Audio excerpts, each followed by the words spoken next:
we encourage conversation, we encourage questions, but I will ask you to hold them to the end. So if you hear something that piques your interest during the presentations, feel free to raise your hand. Jot your question down. We'll have somebody monitoring the chat, but we will not be taking questions until the very last presentation is completed. And every person will have at least a minute and a half to state their piece. So thank you all for joining us evening, just to save time and to make the best of everybody's time. We're going to get right into it. So tonight's conversation is focusing on the annual budget meeting. We have Mr. Johnson from our budget department on, the director, and I'm going to kick it off. So this is the agenda right here. We're going to start off with the introduction of the different departments. We're going to have Director Donnie Johnson. We're going to have Mr. Matt. We're going to have Director Crystal Perkins of GSD. We're going to have Mr. Ron Brundage of our DPW department. And then we're going to wrap the evening up with Ms. Michelle Washington Williams of our Water and Sewers department, and open it up for questions. So to kick it right off, I'm going to pass it over to Mr. Johnson. The floor is yours. Thank you, Steele. As Steele said, my name is Donnie Johnson, and while I appreciate the promotion, I'm the Deputy Budget Director for the City of Detroit. So what we're here to talk about this evening is to give everyone a sense of how the budget is built and then what happens with that budget after it's built and council has adopted it. So as you can see here, we have the budget calendar, what we call our budget calendar. It shows that we are kicking off the budget in this month, and we will, by the end of this month, budget instructions will go out to departments, and they will begin the process of working with their Office of Departmental Financial Services colleagues, which is another division of the Office of the Chief Financial Officer, to formulate their requested budgets for the next fiscal year, which is fiscal year 26. We are currently in fiscal year 25. We will be developing the budget for fiscal year 26. In September, earlier, a couple weeks ago, we had what we call the September Revenue Estimating Conference. What that does, it is state law requires that we hold 2 estimating conferences each year for our revenues. We don't set our own revenues independently. They are set with us being 1 vote and 2 votes on the revenue estimating principles from outside the city. So we set those revenues, and that sets what we call the baseline for fiscal 26 and future years. So it's a 4-year revenue estimate. Through September and October, we'll be doing both the annual public budget meetings, which is what this is. This is the first of 2 annual public budget meetings, which are charter mandated. The next will be next Monday, a week from today, same bat time, same bat place. And then through the rest of October and November, district priority forums will occur. And so those are going to be a forum in each of the council districts, which will provide another place where residents can provide their input and interests in what they're looking for in the budget. After that, the budget staff will be working with the departments to finalize their budget prep and receive those submissions. We'll be working through those submissions into the new year. Then we will have the February Revenue Estimating Conference. That will set what we call the true baseline for the next fiscal year. So September sets the initial baseline. We develop the budget on that September number. And then February occurs, and that sets what we consider the final number for the next fiscal year. So that's the number that will then be plugged into the budget, and then we'll see how things balance against folks' requests and make additional changes as needed. No later than March 7th, the mayor must propose his budget to the city council, and so he will do so. After that, the city council will hold their budget hearings, which usually last about a month and a half, depends on their scheduling. The Office of Budget on our side will be working with the Legislative Policy Division to get those hearings, get that calendar from them, and then they'll get that public as soon as they know it. In April, council will adopt the budget. So after the hearings have done and we've had executive sessions where we kind of get to the nitty-gritty of negotiating the final items in the budget, council will adopt that budget, and then we will show you something. You got just 30 seconds before. Start the new fiscal year on July 1st.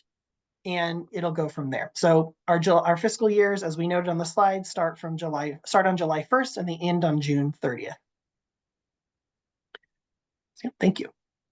So the question that we get a lot is, where does the money come from? It comes from a lot of places. So as you can see, we have a lot of items in here A big chunk of the budget is the water and sewerage fees and grants. So the water and sewerage department occupies a large piece of the budget, and they sort of live in their own enterprise function. Their money comes in on their own and they do their own thing. For the rest of the city, we've got income taxes, which is a large portion of our revenue from both resident and non-resident income taxpayers, wagering taxes, state revenue sharing. I mean, you can see the pie chart. It's a lot. We get a lot of funding sources. State and federal grants are a large component of what we do every year. Our budget takes those into account. An important thing I want to note about our budget is that we have restarted our pension payments. As everyone knows, last year we resumed pension payments.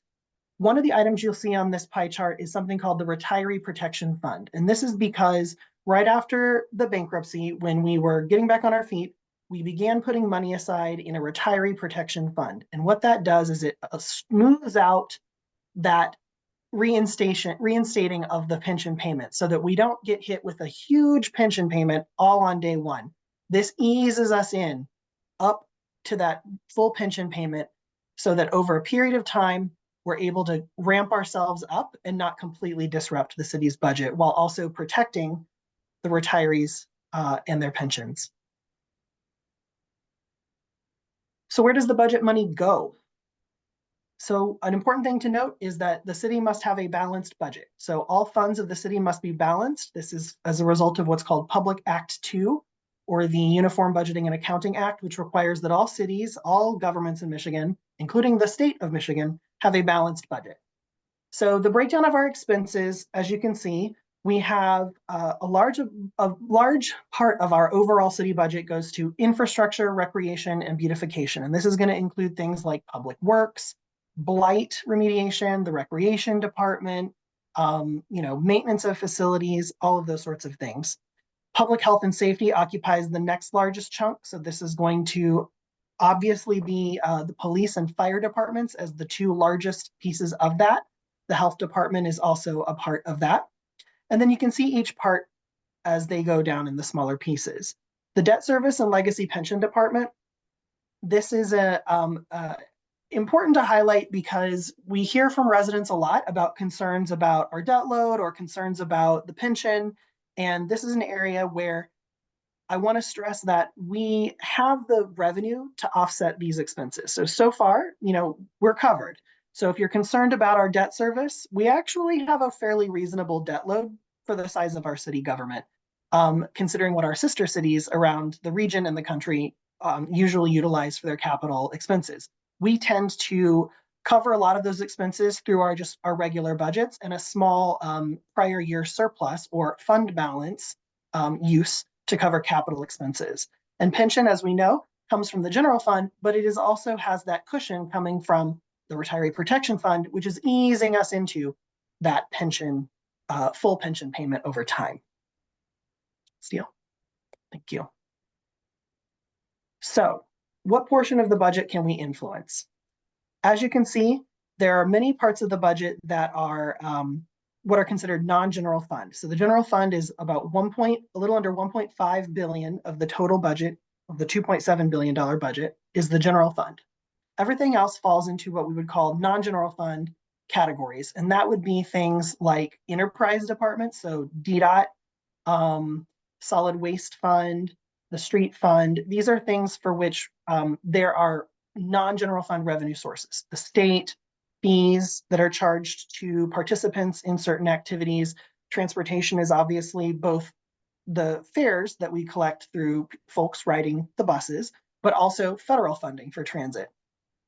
Water and sewerage has a very large revenue stream that's mostly tied to both water rates, but also bonding for their infrastructure. So these are things that all go into making the water system run. So what are the things that we can influence? City employee wages and benefits occupy 53% of our budget, and that is pretty much what we would call non-discretionary. If the personnel exists, we have to pay them. We have to pay them not only their salaries, but also their benefits. So healthcare and pension and all those sorts of things that are contributed on their behalf. So those are things where we can influence those to some degree, but not a lot. I mean, positions can kind of be tweaked here and there, but we generally consider these to be non-discretionary.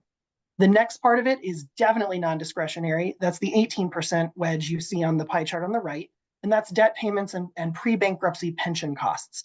So these are things where we have to make these. We have a legal obligation. There is no negotiation on it. They are certainly non-discretionary. So we really can't change or influence that bucket. But that leaves us with 29% of the budget.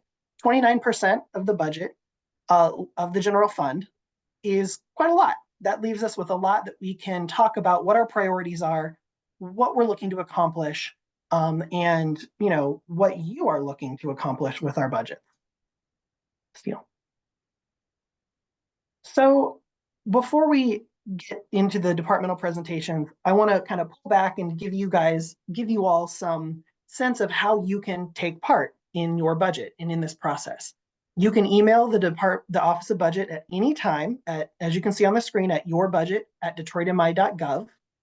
You can attend these annual public budget meetings, the one you're here for, or the one next Monday at the same time, same link, same time here. Or you can attend, your district priority forums in your council district. During these, you will all have opportunities to ask questions, to state what your priorities are, what you're looking for in the budget. If you're just overall interested in the city's budget or really any aspects of the budget management, you can go to detroitmi.gov/budget, and you can see a lot of different reports. You can see adopted budgets going back many years, various types of financial reports and budget reports.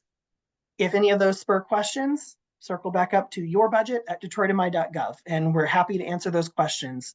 Or you could reach out to your Don. If you want to reach out to your Don, they'll filter those questions to us, whichever you feel most comfortable doing. Next slide.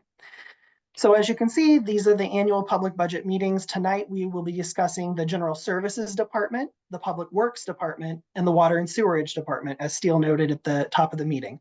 Next Monday, we'll be covering the Public Health and Safety Department. So that's going to include Public Lighting Department and the Public Lighting Authority, the Fire Department, the Health Department, and the Police Department. And then the district priority forums you can see here. I won't read them all out to you because that's a lot, but I do want to make sure that this information is clear to everyone and available. If throughout the meeting you say, hey, when was that district priority forum in District 3? Drop that in the chat and someone will go ahead and they'll get that information to you as soon as they see that in the chat. So that being said, I would like to thank the Department of Neighborhoods for helping us out, Steele and team. We appreciate this. We appreciate you. And I'm going to pass it over to one of my nearest and dearest, the Director of the General Services Department, Crystal Perkins. Fun fact, Crystal Perkins and I started at the city we started at General Services within a few months of each other, and we have our desks literally faced each other. So we are very familiar. We have been here at the city she's been here at the city longer than I have. I've been here for about 9 years, but for all of those 9 years, I've worked with Crystal. She's amazing. She's incredible. You're going to love her presentation. Take it away, Crystal. Thank you, Mr. Johnson. Thank you, Donnie. I appreciate that. Yes, Donnie and I sat very close to each other, worked hand in hand. I learned a lot and still use him a lot to this day. Well, like Donnie said, I am Crystal Perkins. I am the Director of the General Services Department. And at General Services at GSD, our mission is to effectively support city operations. And that's through fleet, buildings, groundworks, and other support so departments can focus on their core function. Also, what I like to say is we're responsible for the care, the maintenance, the beautification, and safety of the city. From our fleet department, we handle all city fleet with the exception of DWSD and DDOT. So that's DPW, who you'll hear from today. That's DPD, our police department, and DFD, our fire department, and other city departments as well. In addition, we have our animal care and control division that's responsible for basically keeping our residents safe from stray and loose dogs in the city, but also once we get the dogs back to our facilities, we are responsible for making sure they're in good care and adopting or fostering them to a great home. We have our blight remediation division that's responsible for eliminating blight throughout the city. And that could be, we now have your freeways, but on your major corridors in the neighborhoods, working with the DBA, DLBA, the land bank houses. In addition to, we have our building services where we're responsible for cleaning and maintaining city buildings, so that city-owned buildings, so your fire stations, your recreation centers, but also your comfort stations, what are your restroom facilities inside of the parks. Our ground maintenance division is responsible for making sure our parks are beautiful, not just by cutting the grass and picking up the trash, but making sure that the playscapes, the amenities at the parks are there for you. They're safe and they're beautiful. And then, of course, our recreation department is where you find your fun in the city. So we have various activities, music series, festivals throughout the summer. Next slide. So this is a breakdown of the general fund portion of our budget. As you can see, our department on record, we have over 900 employees, and we have a nice hefty budget, over $100 million to make sure that we are beautifying the city, keeping residents safe, making sure we're providing programming, not just for youth, but also for adult and our seniors as well. Next slide. And so here are some of our new initiatives I wanted to highlight today. We have our corridor cleanup. We've been cleaning up the city for quite some time, but we're focused on initially 18 corridors that just recently expanded to 43, where our focus is to deal with quality of life issues. We want to make sure that people who live in our city are proud when they walk outside. They're not seeing blighted buildings. They're not seeing trash all over the grounds. They're not seeing overgrowth of weeds. So we work in partnership with the Buildings and Safety Engineering Department.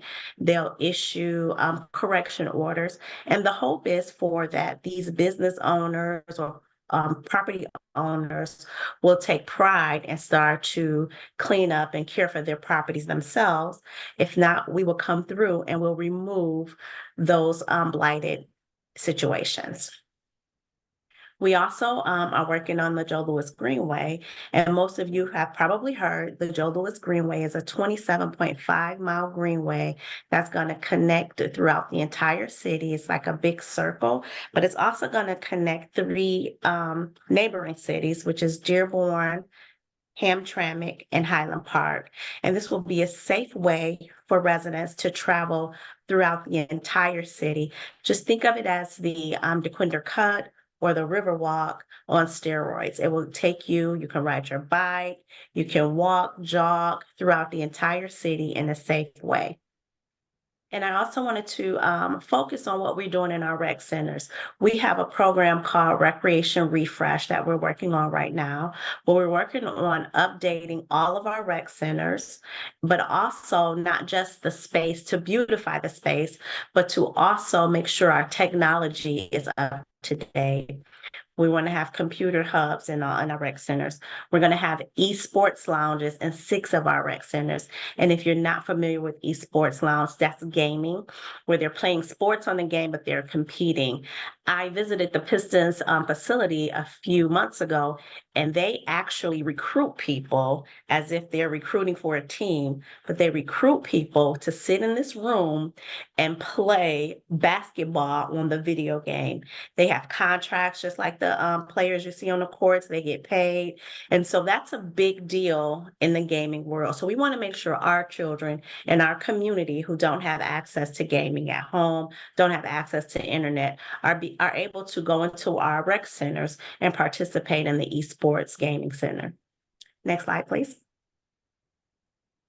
And just to give you a little bit of our metrics that we collect, I wanted to highlight these because I thought that this was some important ones to highlight, but we have tons of metrics within our department that we collect. And so in our blight remediations, just this past year alone, we've remediated over 11,000 blight issues.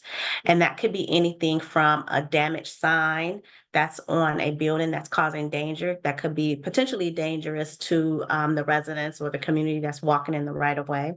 And from anywhere to a fence that's mangled, or to a building that has been open and just neglected. We will go in, we will paint the building, we will board it up to make sure that that piece of property is not just safe, but also beautiful in that city.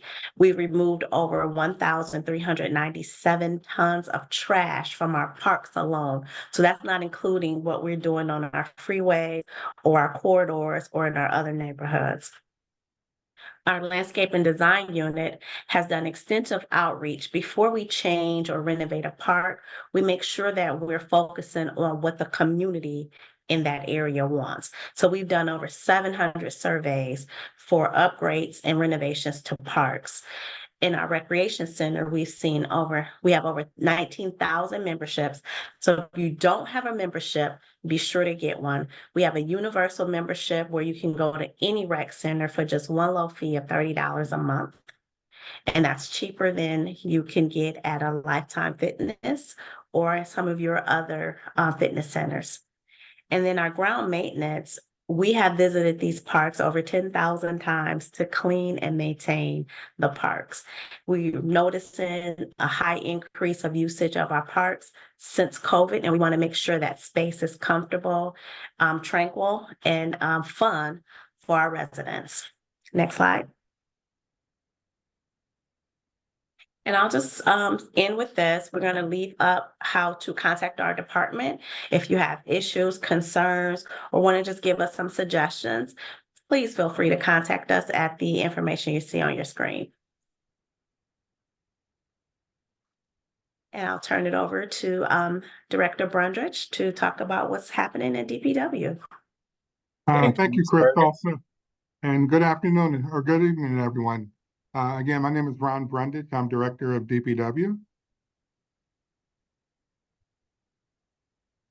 The mission of the Department of Public Works is to provide excellence in the delivery of essential environmental and infrastructure services with the goal of ensuring a safe and clean environment for all of our customers.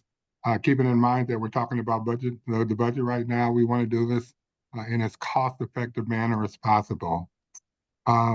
We remain committed to continuing on a path to achieve greater efficiencies with our core deliverables, again, with the goal of ensuring a clean environment, a sound infrastructure, and providing a safe means of travel for everyone that has to use the public right-of-way.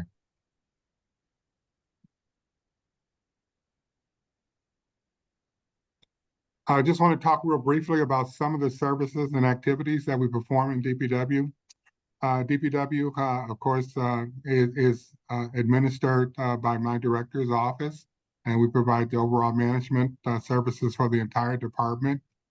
In engineering and in planning, we have two different divisions of DPW, our city and traffic engineering divisions that provide various engineering services. They're responsible for the design of all of the roads and all of our road and right-of-way construction projects. And they design those in a manner that maximizes safety for pedestrians, vehicle operators, as well as bicyclists. These divisions also review all development and construction projects that may occur and impact the public right-of-way. We provide for inspections and permitting of all work that occurs in the public right-of-way.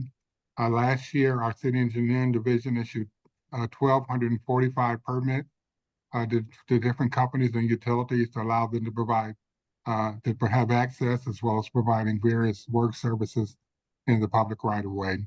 In addition to issuing those permits, our engineering division is also responsible for inspecting the work to ensure that the work is performed in accordance with the requirements of the permits that were issued.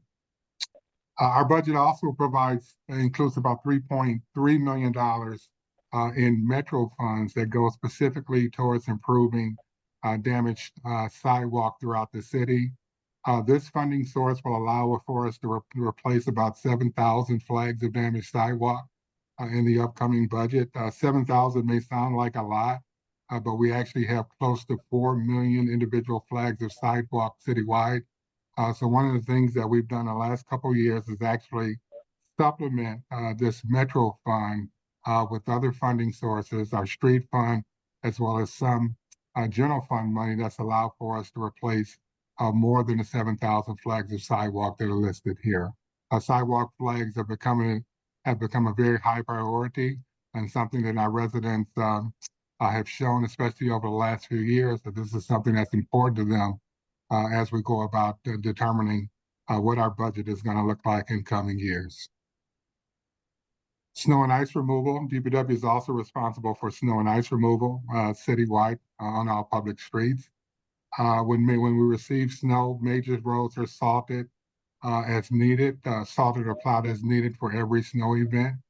When we have a significant snowfall, generally about 6 inches or more, we'll also bring in contractors to plow our residential streets to support the work that our city crews are doing in terms of cleaning up the major roads. Just an idea of our overall budget amount, as well as the number of individuals in the department that are budgeted. Our total budget for the current 2024-25 fiscal year is $160 million. And we've got 500 FTE positions that are in our current 24-25 budget.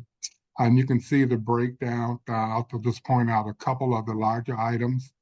I mentioned before, engineering and planning services provided by our city and traffic engineering divisions, $11.3 million it goes towards providing those services.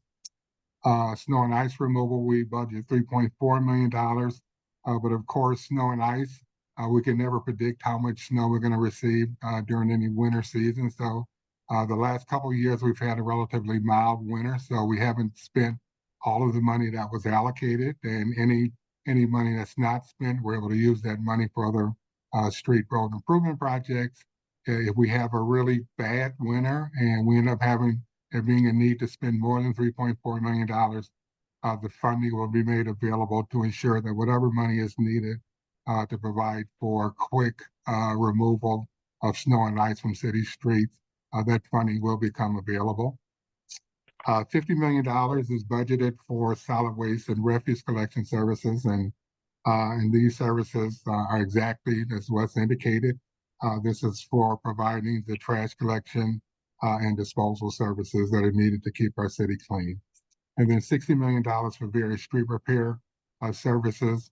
And also in DPW's budget, we budget $12.5 million for the Greater Detroit Resource Recovery Authority, which is the authority agency in the city that's responsible for all disposal of trash, as well as processing of recyclables and composting of any yard waste that's collected. Next slide, please. A couple of projects, capital projects that we've got planned for next year. The first is a new streetscape that's going to go on West Warren from Livernois to the Dearborn city limit. Some of you may be familiar with streetscapes that we've installed over the last 6 years, whether it's the Livernois streetscape on the Avenue of Fashion, a portion of West McNichols from Greenfield to Southfield. Also, we've installed streetscapes on the east side, portions of East Warren, Kercheval, as well as some other streets, and just show some renditions of what those streetscape projects have looked like or will look like when we complete the West Warren project in 2025. They've been very effective in terms of not only beautifying the corridors, but also providing kind of impetus for development for the commercial businesses along those corridors. So we're looking forward to the West Warren Streetscape project in 2025. Last year, we received a federal grant, a Safe Streets for All grant, that's going to allow us in 2025 to make about 17.5 miles of major corridors throughout the city much safer for those that are using the streets, whether it's vehicle operators or pedestrians that are simply trying to safely cross the street. We're going to be implementing measures that will make all of those corridors safer than they currently are, with a goal to ultimately get to a point where we've reached a Vision Zero goal of not having vehicle-related accidents in the city. Road infrastructure improvement projects in the current fiscal year 24-25, there's funding that will allow for improving 55 miles of major and local roads throughout the city. And those improvements will consist of either resurfacing or reconstructing the roads. Next slide, please. As Crystal indicated, our DPW is also very mindful of measuring the work that we're performing and ensuring that we're meeting the expectations in terms of timely deliverables to improve the overall quality of life for our residents. These 4 metrics are just 4 of many of scores of metrics that our department generates on a weekly basis. One, pothole complaints for residents to make us aware of potholes. We are committed to responding and resolving those complaints within 3 days, and we've got a 97% success rate in achieving that 3-day commitment. In the current fiscal year, we're going to pave 16 miles of roads that have been identified. To date, we've completed 48 miles, so we feel very confident that we're on pace to complete all 60 miles before the end of the current 2024 construction season. Our department is also responsible for maintaining traffic signals throughout the city. Unfortunately, sometimes traffic signals do malfunction. Either they'll go dark or they'll be flashing red. We've got a commitment to address malfunctioning signals within 2 days of there being an issue. And unless the signal doesn't have power, 90% of those signals are restored to performing appropriately within the allotted 48-hour period. We're also monitor the amount of legally dumped debris that we collect on a weekly basis. Our trash contractors are responsible for the weekly collection at curbside of trash, yard waste, recyclables, or bulk.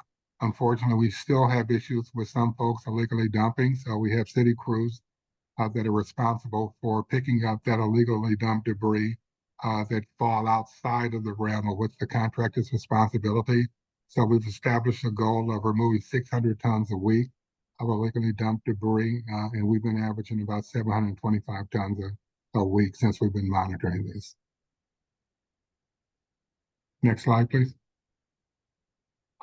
Just some contact information for various city DPW divisions. Our city engineering division, which has multiple responsibilities, including maintaining sidewalks and roads. They can be contacted at 313-224-3949.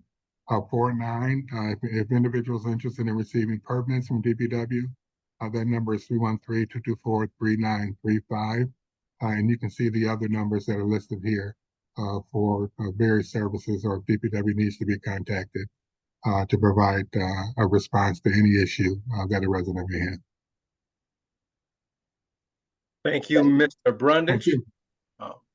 I'm getting a lot of things coming through the chat. I want to remind folks, we will be taking your questions and your comments. Feel free to raise your hand now. At the end of the last presentation, we'll open it up for those that have questions or comments. So thank you, Mr. Brundage. We're going to move on now to Mrs. Michelle Washington Williams with our Water and Sewage Department. Thank you. I'm Michelle Williams, and the mission of the Detroit Water and Sewage Department is to exceed our customers' expectations through the efficient distribution of treated water, collection of wastewater for treatment, and the provision of services that promote healthy communities and economic growth. Next slide. DWSD provides 2 activities. One, water distribution, We deliver clean, safe, affordable drinking water to more than 230,000 residential and non-residential accounts. Provide best-in-class compassionate customer service. Repair water main breaks within 4 days. Water service outages and major thoroughfares are prioritized. At least 98% of fire hydrants are fully operational. 2, wastewater collection. We collect untreated sewage and stormwater through 3,000 miles of sewer piping. Clean 600 miles of local sewer main of 24-inch in diameter or less per year on a 5-year rotation, ensuring that the design capacity is available for dry days and rain events. Clean and inspect 8,000 catch basins to reduce street flooding, improve stormwater management to become more climate resilient. Next slide. Now we'll take a look at DWSD's budget. Our water distribution budget is $288,659,900, and 354 positions are allocated to water distribution. Our wastewater collection budget is $443,390,900, and 381 positions are allocated to wastewater. So that brings our total budget of $732,050,800, at the total budgeted positions of 735. Capital projects and new initiatives include the Easy Pay plan, which is a new payment plan in which customers put $10 down and spread their past due balances over 36 months. This plan is for DWSD account holders who are delinquent and not eligible for the Lifeline plan. The Lifeline plan has 25,000 households currently enrolled. Lead service line replacement program will replace 8,000 lead service lines annually, and this is up from 700 per year, primarily utilizing state and federal funding. Our capital improvement program is a $75 to $100 million annual investment in upgrading the public water and sewer assets, and it's based on condition assessments. Green stormwater infrastructure will maximize grant funding and DWSD capital dollars to improve flood mitigation through green stormwater infrastructure, including new detention basins in Far West, which is under construction, and Brightmore, which is in the design phase, to remove rain and snow melt from the combined sewer system and oversee compliance of the post-construction stormwater ordinance. Next one is hardening the basements. So with the federal dollars, we will install backwater valves and repair, replace private sewer lines and flood prone areas under the basement backup protection program and a private sewer repair program. In calendar year 2024, 55,000 households enrolled in the Lifeline plan, and 30,000 households are enrolled in the Easy Pay plan. Both programs protect them from shut-off. And as of June 2024, 18,000 lead service lines were replaced of the total estimated 80,000 lead service lines. And our goal is 8,000 per year. 600 miles of the 24-inch and smaller sewers are cleaned per year. Less than 2% of the fire hydrants are out of service for necessary repairs. And by June 30th, 2024, at least 152 gallons of stormwater were managed annually by the 2 fully activated Far West detention basins. Or if you have any information, we can, have any questions, you can contact us for additional information by either calling us, sending us emails, or checking out our website. So that is our presentation, and I'll turn it back over to our host. All right.